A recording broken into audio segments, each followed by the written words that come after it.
I am very excited to present the separation subsystem for the Springing Forward design project this semester. I'm really excited, so yeah, let's get started. So on slide number 2, you can see that our our project statement is our project involves the creation and projected implementation of a process or product into the Springback mattress recycling facility to assist their efforts. So this has been our main goal all along, and this is something we all wanted to keep in mind as we proceeded into our project, into our different subsystems.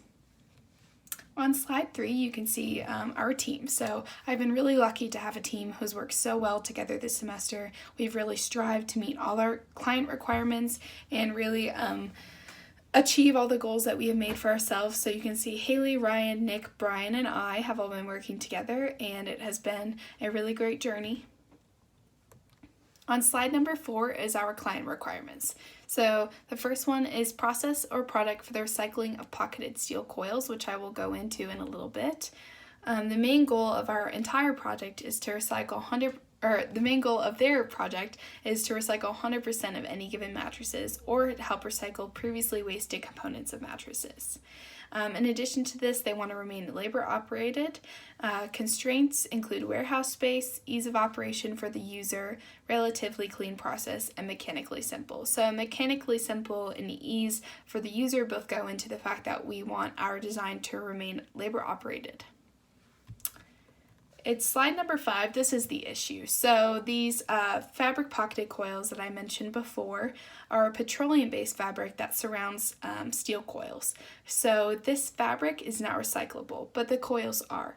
So Springback can recycle the steel, and they do currently recycle some steel, but they can't recycle these coils because they don't really have a way to separate the fabric from the coil. And that is our job in our design to solve this problem. Since there is no current solution, many mattress recycling companies have a need for this process to be able to separate the coil from the fabric so that they can recycle the coil. Our solution to this problem is to have a water jet cutting system. So this cutting system simply cuts the top of the fabric with the water jet, which is very strong. Obviously, it cuts through the fabric, and then further separate the fabric from the coil, and then recycle the coils and throw away the fabric. That is the most simple version of what our design is.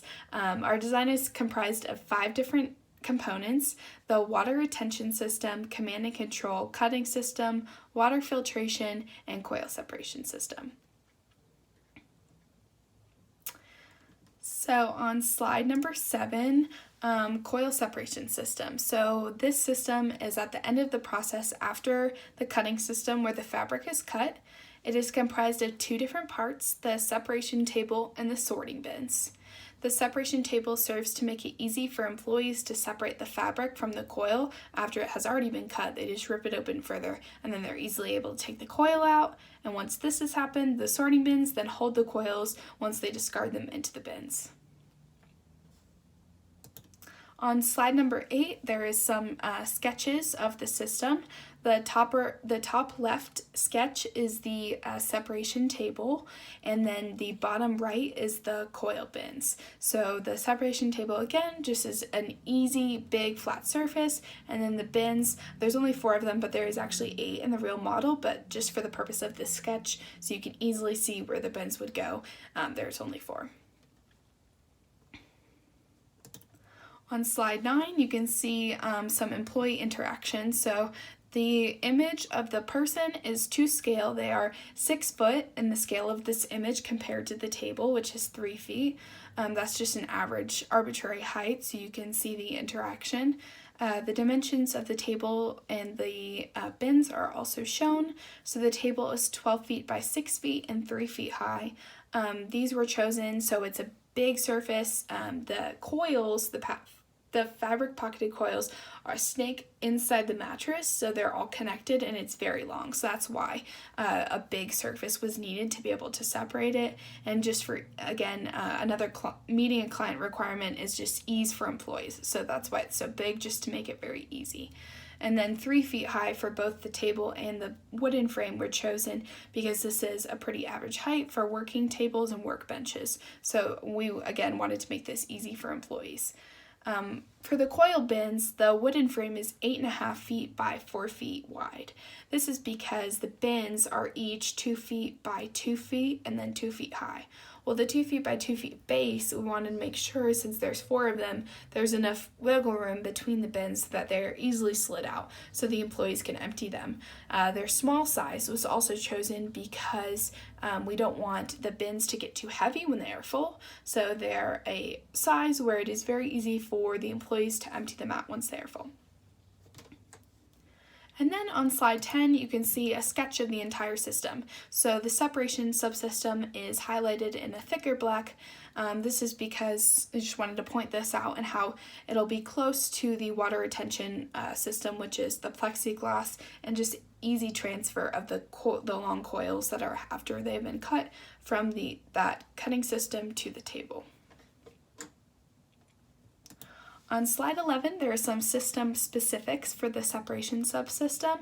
The materials include 1/8 inch steel to go on top of the table to ensure that it is waterproof, so any water left over from the cutting system does not deteriorate the plywood. The plywood makes up the base of the table and the wooden frame of the rubber bins. The rubber bins are chosen because they are also, again, waterproof, so that if there is any leftover water from the other components of our design, that it does not deteriorate material. That way our client doesn't have to spend extra money on any materials. So these are all durable. The steel and the rubber are durable materials so that they do not have to worry about that. And then in addition to those materials, of course, building materials such as screws, hammers, things like that would also, of course, be included. On slide 12, you will see a image of our system diagram. So this is, of course, the 5 different components: the water retention system, the cutting system, command and control, water filtration, and the coil separation system. They all interact, which is really important, which is why we have had to work so closely together. So starting with the water retention system, the water retention system is the plexiglass case and the holding tank for the water. And then the plexiglass is also very important so that it keeps the warehouse clean. The cutting system, of course, is the water jet. It cuts the top of the fabric. Command and control is the brains behind the operation. And then water filtration ensures that no particles get into the water jet to damage it.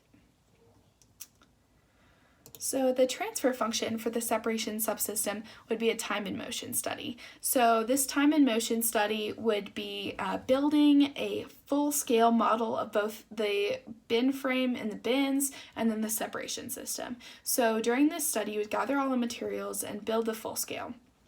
Then bring both the models of the table and the bins into the warehouse with all the other components of the design. Then a camera would be set up to videotape employees working through the system. So this is really important to do several times so that you can get a good feel of how it works. Have employees use the table to further separate the fabric from the coils, and use the coil bins to catch the coils so that they displace from the pocketed fabric.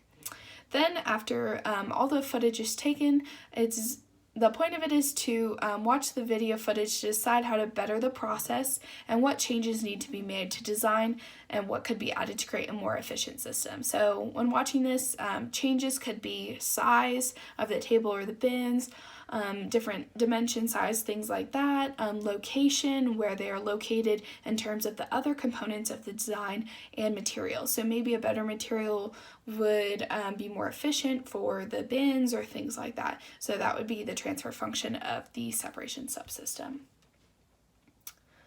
On the next slide, you will see the test procedure and results for the prototype test for the separation subsystem. So this is the prototype for the separation subsystem that I built.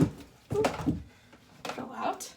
But so the cardboard box and tape, it models scaled to the wooden frame that would be encasing the coil bins. And so this is a good model because you can really see that both of these sides, of course, are cut out. And then there's supports here on the top.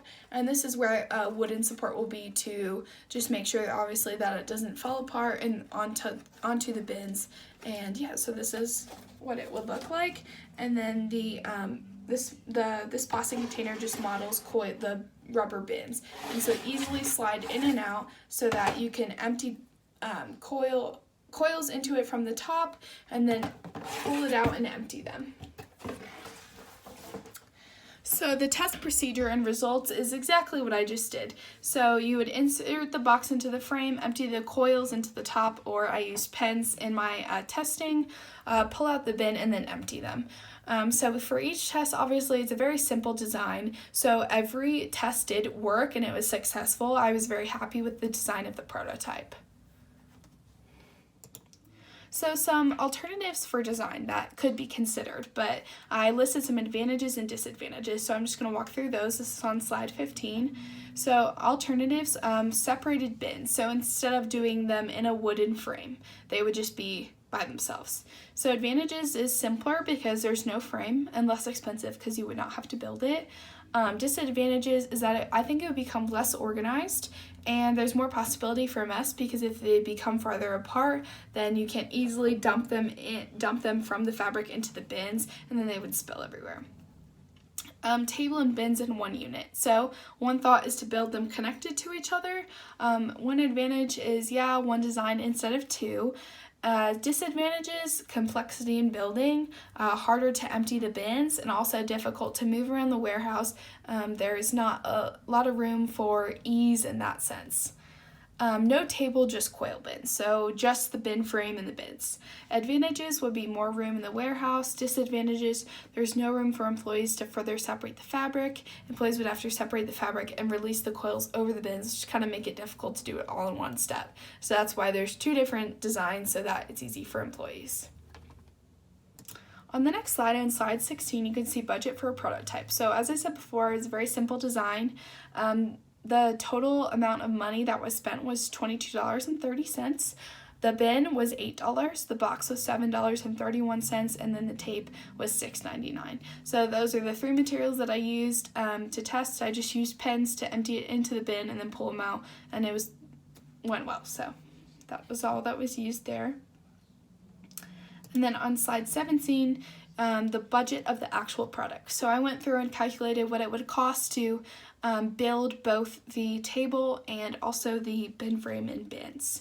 So as you can see, the steel was mighty expensive, $2,616.61. So this would include 4 different pieces of steel that you would put together and put on top of the table. So there's a lot of different pieces of wood that would go into the table. So there is, just in summary, 7 8-foot by 4 pieces, 4 square 1 3/4 by 1 3/4 by 3-inch long lumber pieces for the table legs. And then it goes on to describe the different types of wood that would be put into both the designs. So all of the wood came out to be $263.